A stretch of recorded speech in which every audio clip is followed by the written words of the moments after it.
All right. Good afternoon, everyone, and welcome back to the Granite Files. What if I told you that the County of Henrico is intentionally going out of their way to purchase lead and put it into our public drinking water for pregnant women and babies to ingest? Folks would be absolutely outraged, picketing in the streets, right? Why? Because lead harms the human brain, particularly the brains of children. Now, the County of Henrico is not going out of their way to purchase lead to put into the public drinking water, but they are actually going out of their way to purchase something just as dangerous, if not worse than lead, to put in the public drinking water. What am I talking about? Fluoride. Now, a lot of people are very surprised to learn just how dangerous it is for folks to ingest fluoride. Now, the HHS's National Toxicology Program has determined that fluoride is a cognitive neurodevelopmental hazard to humans. It harms the human brain. It reduces your IQ. It makes you apathetic. So why on God's green acres would the County of Henrico go out of their way to purchase a cognitive neurodevelopmental hazard and intentionally put it into our public drinking water? That's a question for the county. I've asked many times over the last 2 years, and they do not have an answer for me as to why they are purchasing this contaminant and intentionally polluting our public drinking water with it. Now, I've done records requests asking for the purpose, the justification, the safety, and they do not have any records for the purpose, justification, or safety, making their conduct arbitrary and capricious, in my opinion. Now, a lot of folks don't realize that this fluoride that the County of Henrico is intentionally putting in our public drinking water is not naturally occurring calcium fluoride like the fluoride that I hold in my hands, right? Folks would like for you to think that they're going out there digging, out in the Great Rocky Mountains, pulling up this beautiful fluoride and putting it into our drinking water. That's not what's going on. And even if that's what they were doing, it would still be insane because it would still be a cognitive neurodevelopmental hazard to humans. But no, what the County of Henrico is purchasing is something that's much more dangerous and sinister than calcium fluoride. So I can hold calcium fluoride in my hands, but the type of fluoride that Henrico is purchasing, I cannot hold in my hands. It would eat away at the flesh of my hands, and it would eat away at the bones of my hands. This type of fluoride is called hydrofluorosilicic acid. It has a pH of about 1.2, and the waterworks operators dilutes this recycled hazardous waste byproduct to a concentration of 0.8 parts per million. Now, a lot of localities, their target concentration would be 0.7. Richmond's target concentration is 0.6, but what I see Henrico's target concentration is 0.8 parts per million. So this recycled hazardous waste byproduct called hydrofluorosilicic acid, Henrico purchases it from a company called Univar Solutions. Univar Solutions gets it from a company called Nutrien. And as far as I can tell, it comes from the state of Florida. When folks in Florida are mining for are procuring phosphate, this fluoride is a hazardous waste byproduct of it. So what they do is they recycle this hazardous waste and then they sell it to Eventually it makes its way to Henrico County, and Henrico County intentionally puts us in our drinking water.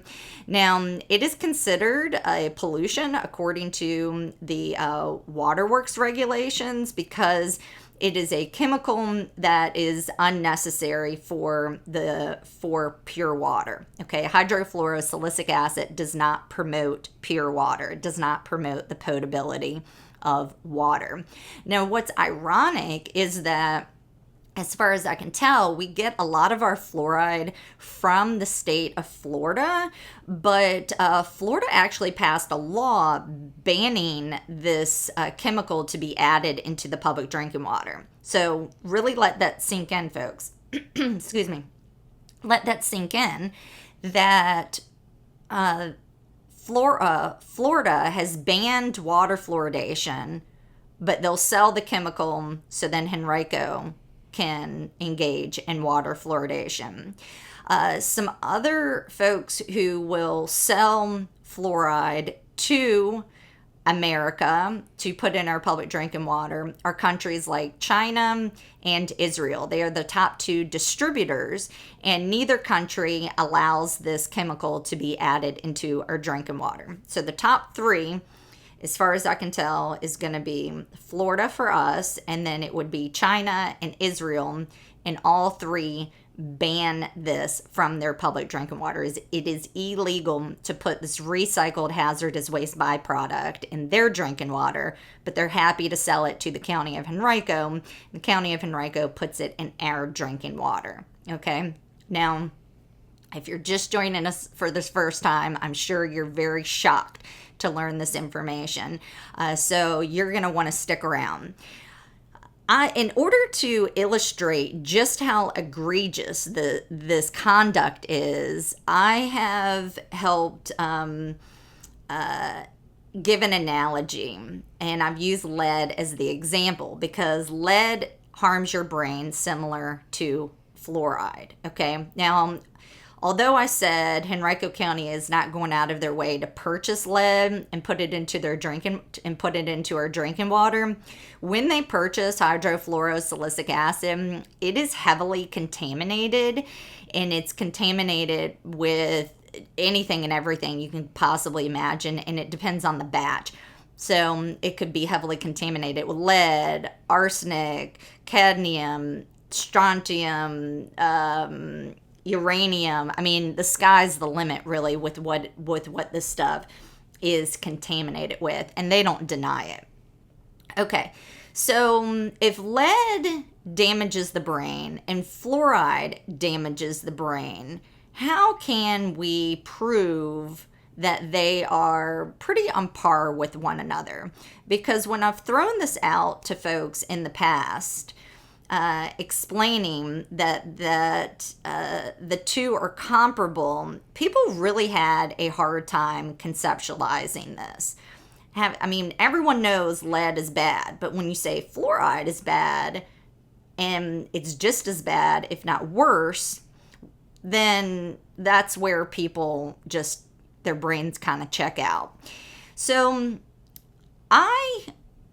maybe this isn't going to be a surprise to some of you, but I loved chemistry. And in one of the classes that I took in college, this professor made us copy down the material safety data sheet in our books. Okay, so we had these notebooks, and everything we did in class we had to write down in the notebook. So we would be handling, 3 chemicals that day, and we would have to copy certain information down from the material safety data sheet. And at the time, I just thought it was just so boring and laborious, and I'm just thinking, why are we doing this?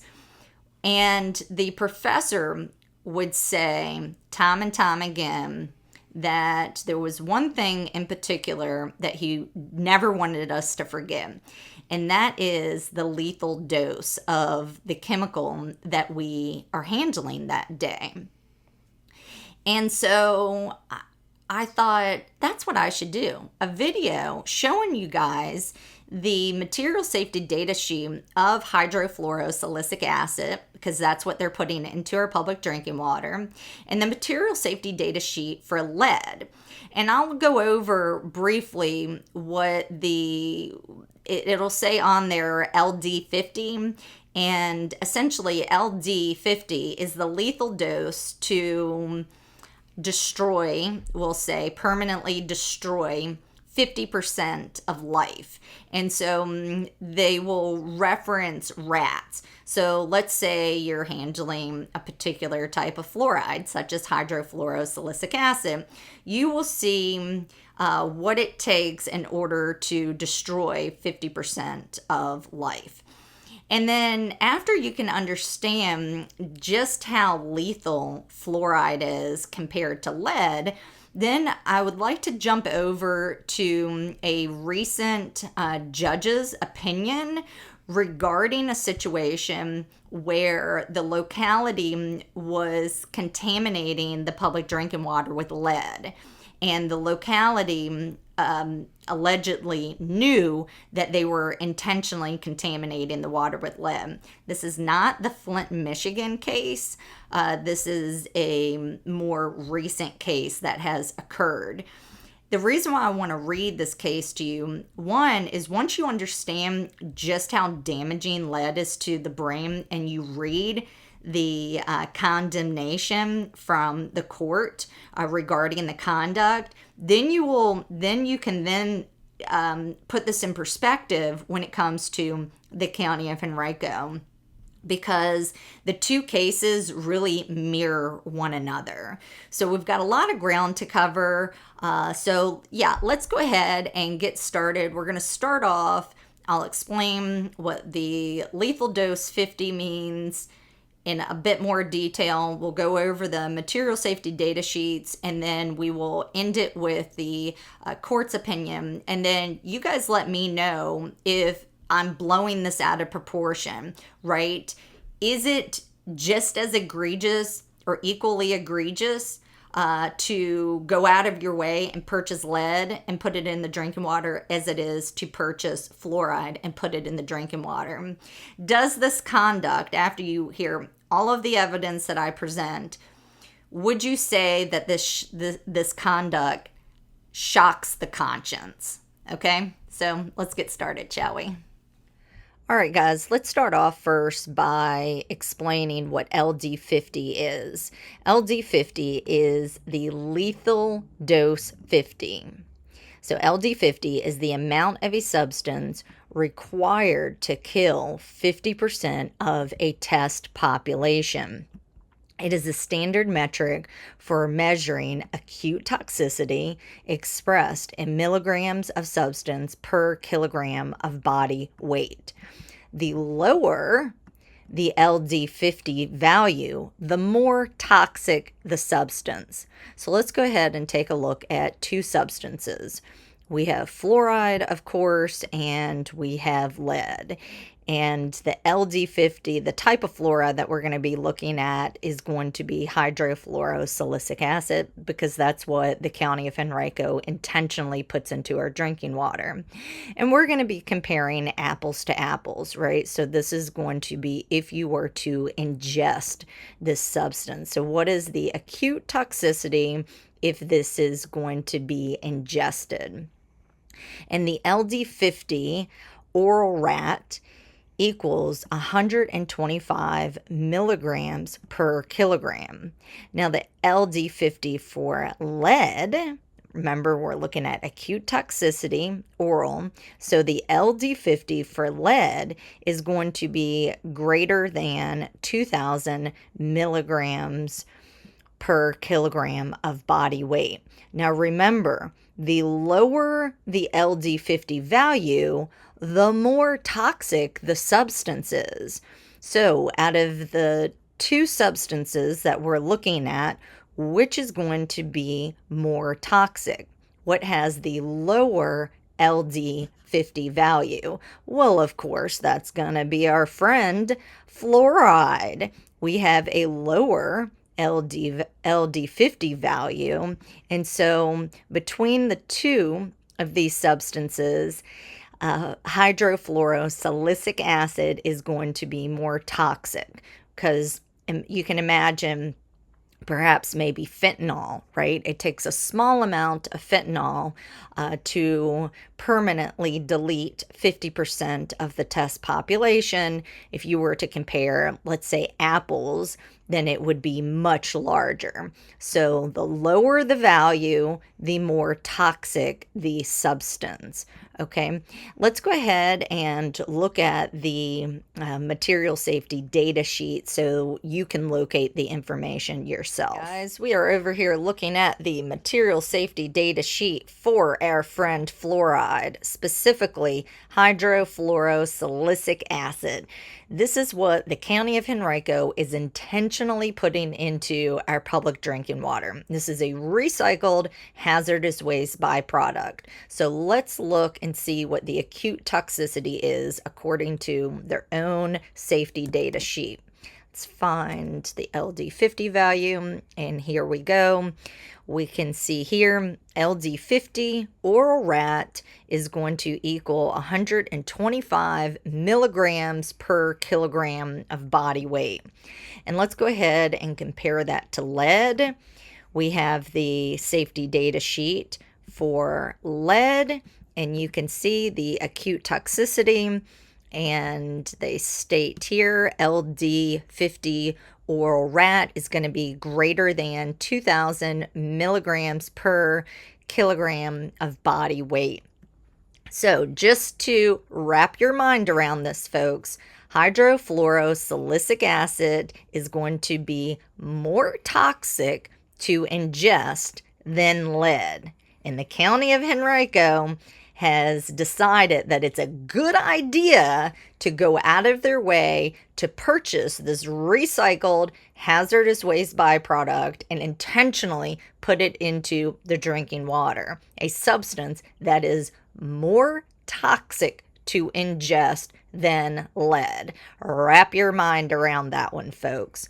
All right, let's go ahead and jump into our next section, shall we? Looking at Sterling v. City of Jackson. This is coming out of the 5th Circuit 2025 from page 15. The Constitution protects a person's right to refuse potable water necessary for life. Then it certainly protects the right to refuse toxic water.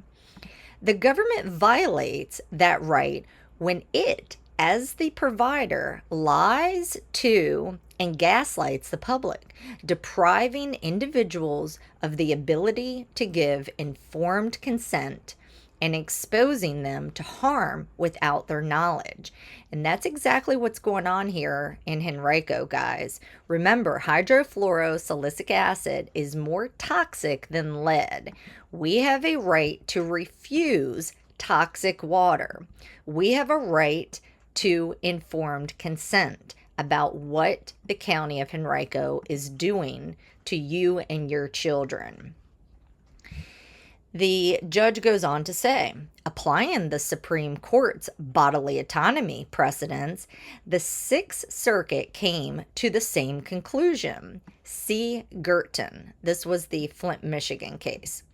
The Girton court concluded that Flint's mishandling of the city's water crisis infringed on residents' due process rights. The court explained that involuntarily subjecting non-consenting individuals to foreign substances with known therapeutic value, often under false pretenses and with deceptive practices, hiding the nature of the interference, is a classic example of invading the core of the bodily integrity protection. This is exactly what's going on here in the County of Henrico. Henrico County, they're not claiming that hydrofluorosilicic acid is providing, it has any sort of therapeutic value. But that is the assumption, right? That ingesting this chemical drug is good for you. But as noted here in the Girton case, this is a classic example of invading the core of the bodily integrity protection. Moving on, misleading Flint's residents as to the water's safety so that they would continue to drink the water and Flint could continue to draw water from the Flint River is no different than the forced, involuntarily invasions of bodily integrity that the Supreme Court has deemed unconstitutional. We've got Brazel. They go on to say Brazel v. Whitmore, number 23, 1954, 6th Circuit, August 28th, 2024. Even on their own public statements by government officials misleading and lying to the public about the safety of the water supply can suffice to establish a constitutional violation. The same is true here. As we explain further in the next section, the alleged conduct knowingly distributing toxic water and misrepresenting its safety is so severe and depraved that it plausibly states a violation of plaintiff's constitutional rights. Henrico County is knowingly distributing toxic water. And if you apply this judge's opinion to what Henrico's doing, one could come to a reasonable conclusion that Henrico's conduct by adding hydrofluorosilicic acid to the public drinking water violates constitutional rights. Remember, hydrofluorosilicic acid is more toxic and more deadly than fluoride, and this judge is writing this opinion based on toxic water that had lead in it. Although defendants did not force water down plaintiffs' throats, the city required the public to buy water supplied by the city. Okay, now this is very important because the Board of Supervisors, Jody Rogish, said, well, if you don't like to ingest fluoridated water, then go run out and buy bottled water. Okay, now Henrico County forces me to hook up to their water supply. Okay, I don't have an option. So that's what went on here. They say, again, the city required the public to buy water supplied by the city. Henrico County residents are required to buy water from Henrico County. So they say they required them to buy the water, stamped the water with approval, and told them it was safe to drink while knowing it was not. This plausibly alleges a violation of the right to bodily integrity. Now, this is exactly what's going on here in the county of Henrico. And the folks that in eastern Henrico, they have a very, very, very strong case because more than a month's worth of fluoride went into the public drinking water in 5 hours and 15 minutes. Henrico County did not let the residents know, okay? And they told them that the water was safe to drink. This is a big problem, guys. The court then goes on to say, or the judge rather, next, defendants and the dissenting opinion argue that there is no constitutional right to clean water. Now, where have we heard that one before, folks? Remember, in the county's demurrer, they said, you don't have a constitutional right to water. Now, in the case they cited, it was regarding free water. But this is very similar. You have no constitutional right to clean water. How egregious. I thought this judge handled the situation very well. That is true in a narrow sense.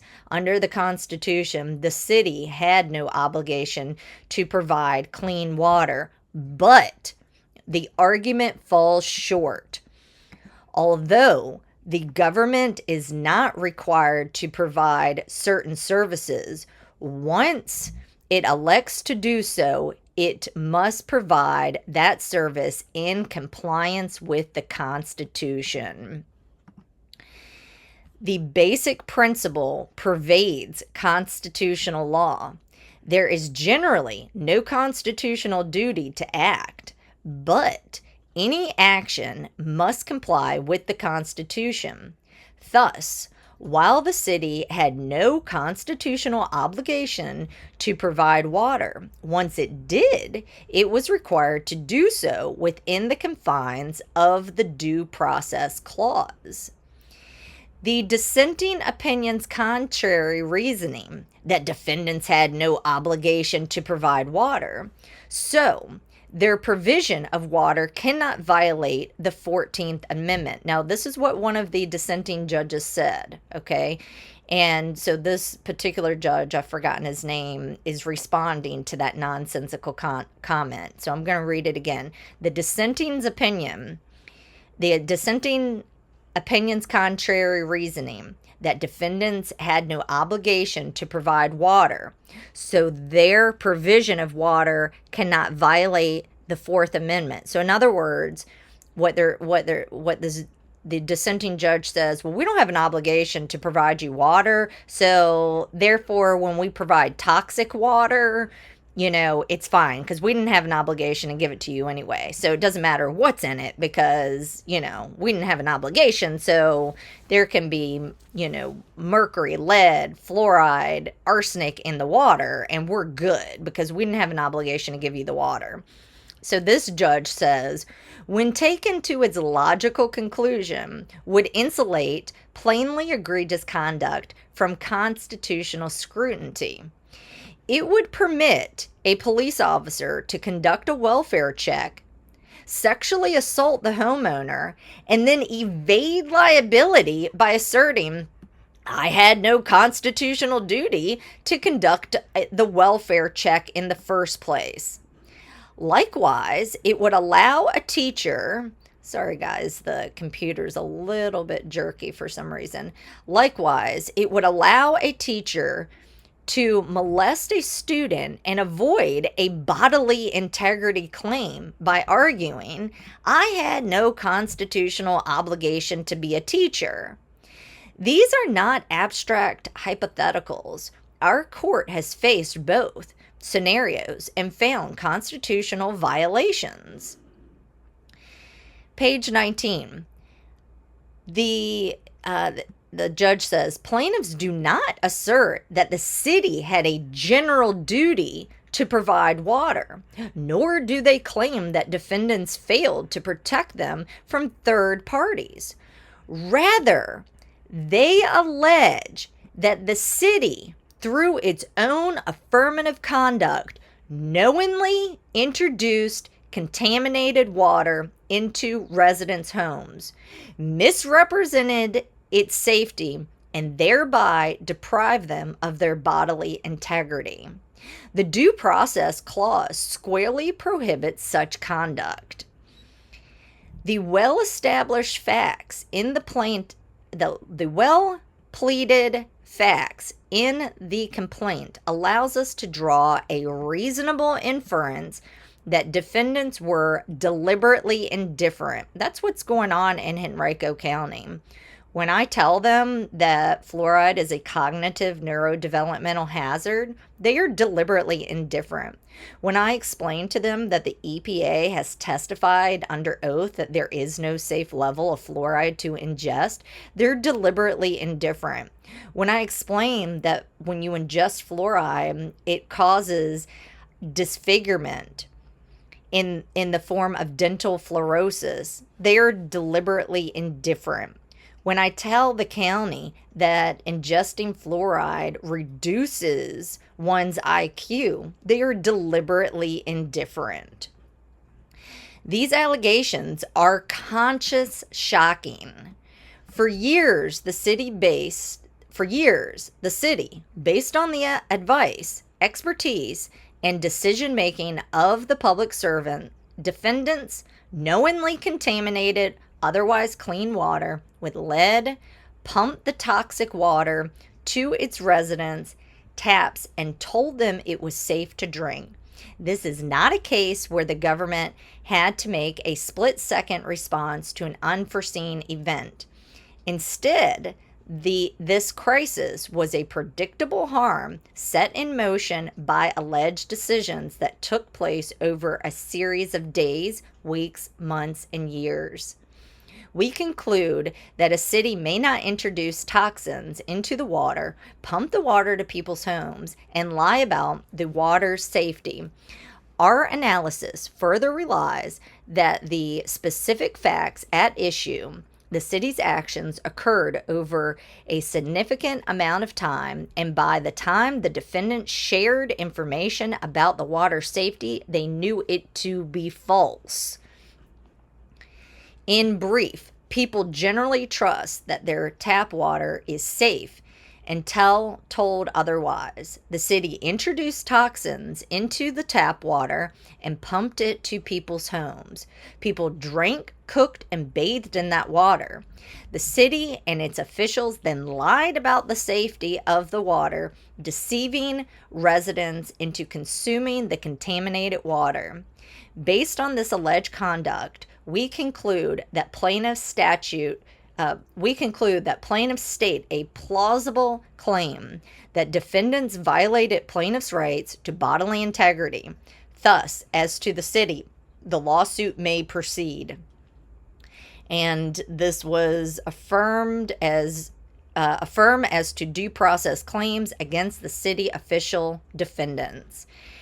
And I'll just read this one last part. On page 41, the judge says, in light of the Supreme Court's vast bodily integrity jurisprudence, the Sixth Circuit held that taking affirmative steps to systematically contaminate a community through its public water supply with deliberate indifference is a government invasion of bodily integrity of the highest magnitude, and any reasonable official should have known that doing so constitutes conscious, shocking conduct prohibited by the substantive due process clause. Well, okay, there we have it. What do you think? Is the County of Henrico's conduct conscious, shocking? When I say that the County of Henrico is engaging in child abuse, allegedly, what do you think? Do you agree with me? We now know that fluoride, we've known this for a long time, since the 1800s in all reality, but it's undeniable, looking at the material safety data sheets, that fluoride is in fact more deadly than lead. We don't allow folks to go out of their way and purchase lead and intentionally contaminate our drinking water with it. You heard this judge. I mean, he threw the book at him. When it comes to fluoride, we should be this outraged. We should see judges this outraged, saying that this conduct is also conscious, shocking, and that this is a clear violation of the Constitution. Okay, so anyway, I hope you liked this video. That's going to be it for today. If you did, make sure to give a thumbs up, leave a comment below, share it with somebody else, and I will see you next time. Bye, guys. Thanks.